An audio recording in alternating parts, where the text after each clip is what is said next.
We are now 161 days away from the midterms, and tonight is one of the biggest primaries of all. It is the Republican Senate runoff in the state of Texas between incumbent Senator John Cornyn and challenger Ken Paxton. And it turned out to be not very much of a race at all. Paxton is officially projected to win with more than 63% of the vote. Cornyn, a mainstream Republican who is seeking his fifth term against State Attorney General Ken Paxton, a diehard MAGA candidate with a history, and I'm saying this in the most PG version imaginable, a history of scandals. In the final days of the race, President Donald Trump enthusiastically endorsed Paxton.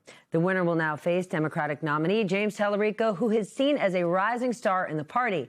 In the last hour, Tallarico spoke with our colleague Lawrence O'Donnell about the race. Watch this. Ken Paxton embodies the broken political system that we're running against. He is the most corrupt politician in America. 3 years ago tomorrow, he was impeached by his own party for using his public office, his position of public trust, to enrich himself and his donors at our expense. And that is exactly the problem in our politics. It's puppet politicians who serve themselves and their billionaire mega donors instead of serving us. It's why we can't afford anything. It's why we can't get ahead no matter how hard we work. The system is rigged by corrupt politicians like Ken Paxton. I want to bring in my friend Ali Velshi, chief data correspondent here at MS Now, host of the show Velshi. In the very near future, he will be host of the 11th Hour, but it will be in the month of June where he will hopefully no longer be wearing a winter vest. Ali, what are you seeing in the results for this huge race? And I'd like to point out to our audience, I'm off by a week on Memorial Day. I asked Ali about the vest, and he said to me moments ago, at least it's not Memorial Day yet. So you know what? Trust him in what he's going to tell you next. Don't worry about the data I'm about to show you. All right, here's the interesting thing. Ken Paxton wins 78% of the vote in. Hasn't really moved, though, in terms of the percentages, 64% to 36%. Here's the interesting thing. In March, this is a runoff state, so you have to have 50% of the add the 13.5% that Wesley Hunt, who is a very Trumpy congressman who is also running, you should have gotten to 54% versus 42%. Take a look at what happened. 64. So Ken Paxton got not only all the votes that Wesley Hunt got, but yet more, which is the nature of primary runoffs. This is, by the way, considered a win by a lot of Democrats. And let me explain that to you. And that is because James Tallarico won outright. He got more than 50% of the vote in March. But let me tell you where Tallarico did well and where he's got to do well if this fever dream of Democrats taking a state seat is going to happen again. Lloyd Bentsen was the last time a U.S. Senator, a Democrat, won the U.S. Senate seat in 1998. There were Democrats statewide until 1998, but it's been a long time. Okay, so there are 4 counties here. These are called the Rio Grande Valley counties. James Tallarico has done very well there among Latino, Hispanic voters who have shifted. They had shifted to Donald Trump. They're shifting back all along the Rio Grande. That's an opportunity for him. Then there's the Austin-San Antonio corridor, which he did very, very well in. As you can see, he won all of those in the primaries. He didn't win the Houston area, except for one particular county here, but those were all Democratic votes. They went to Jasmine Crockett, so he's got an opportunity here. And then he's got the Dallas-Fort Worth Metroplex. Again, this is Jasmine Crockett's backyard. If he can motivate those voters, Jasmine Crockett got a lot of new voters, including a lot of black voters, out to vote for her. Will they come out and vote for James Tallarico? If all of that combined with a pretty rough candidate in Ken Paxton comes to pass, it could be in for an interesting night in November. I want to show you a couple of districts in House districts where we had primaries in Texas. District 33 was Colin Allred. He used to be the House member. He resigned when he ran against Ted Cruz for the Senate. He was succeeded by Julie Johnson, who's technically the incumbent. She has now lost that. Colin Allred will go back into the election as the Democratic candidate in District 33. And over here in Houston, I want to show you District 18. This is Christian Menefee. He's 38 years old. Al Green, 78 years old. They are both progressives. Al Green's basically his district got redistricted out. So it was much more of Christian Menefee's district, but he's only been in Congress since the beginning of this year. Very clear victory for him. He is going forward as a Democratic candidate. Again, two progressive candidates.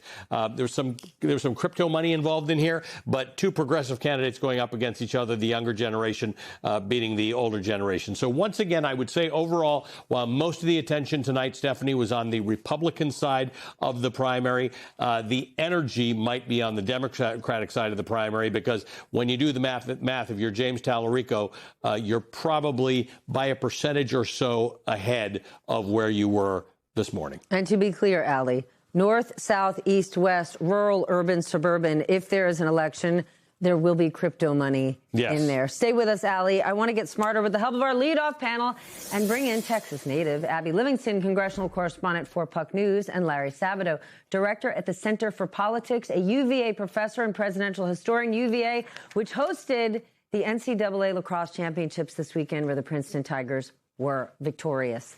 Abby, you are a Texan. Hopefully your parents are watching. You know politics, especially in the age of Trump.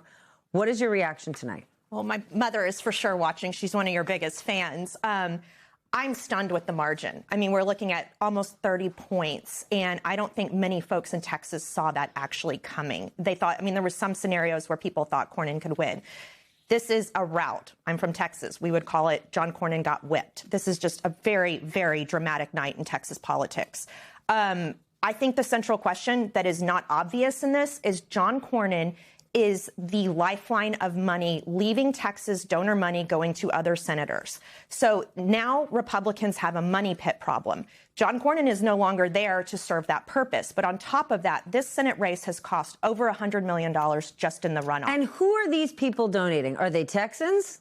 Yeah. So it's the old Bush network, the old federal. They're not the right-wing billionaires who donate hundreds of millions of dollars. This is like the bundler types. And so John Cornyn so it's not just that the money's not going out.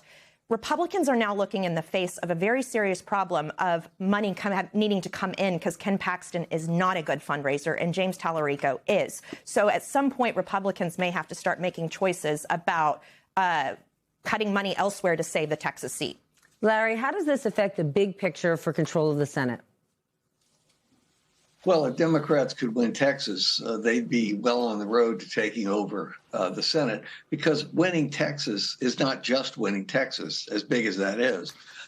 It suggests that there is a sizable blue wave, and that blue wave would carry over, I would think, to Iowa and Ohio and possibly other states, certainly Maine, North Carolina. It would be enough for Democrats to get at least a nominal majority. One thing that I think is important to remember, though, turnout declined pretty dramatically, which is the norm for a runoff election. But that is part of the calculation here. It's one reason why, in the end, Paxton got such a large percentage, much more than most people had expected, although some private polls did show Paxton around 60%. So it's lower turnout in the runoff. Of course, that's not a good sign either if you lack the enthusiasm that you need to carry a nominee forward to November. Allie, when you look at the numbers, how much did the Trump endorsement affect this race? It was wild. It was really wild. I'm going to take a look at Dallas County. Okay, let's go back to the March the primaries. John Cornyn had an 18,000 vote lead in Harris County in Dallas. Go to this race here, 61% of the vote in there. He's got a 900 vote lead. I mean, the Cornyn vote collapsed across Texas. Larry's point is correct. Runoff votes are not only a smaller turnout, they tend to be a more extreme part of any party. So you're going to see exaggerations in the vote. But this was a collapse. I mean, John Cornyn wasn't some random guy running for Senate. This is a multi-term senator who is not thought of as being on the far right of his own party. So this is a very tricky situation, because the type of voters who show up for primary votes supported a guy like Ken Paxton, who you've described has a lot of baggage. He's an albatross. Didn't matter. The voters who supported Ken Paxton may not be having their mind on whether there's a Democratic path to victory in the United States Senate. They may have just helped James Tallarico and the Democrats achieve that because they got the guy they wanted. John Cornyn went sideways against Donald Trump. We saw this with Tom Tillis. We saw this with Cassidy. We saw this with those state senators in Indiana. Donald Trump has 100% of control over the 35 or 36 or 37% of Republicans who support him. But this is the kind of thing that may work on a primary night and may not work on a midterm election night.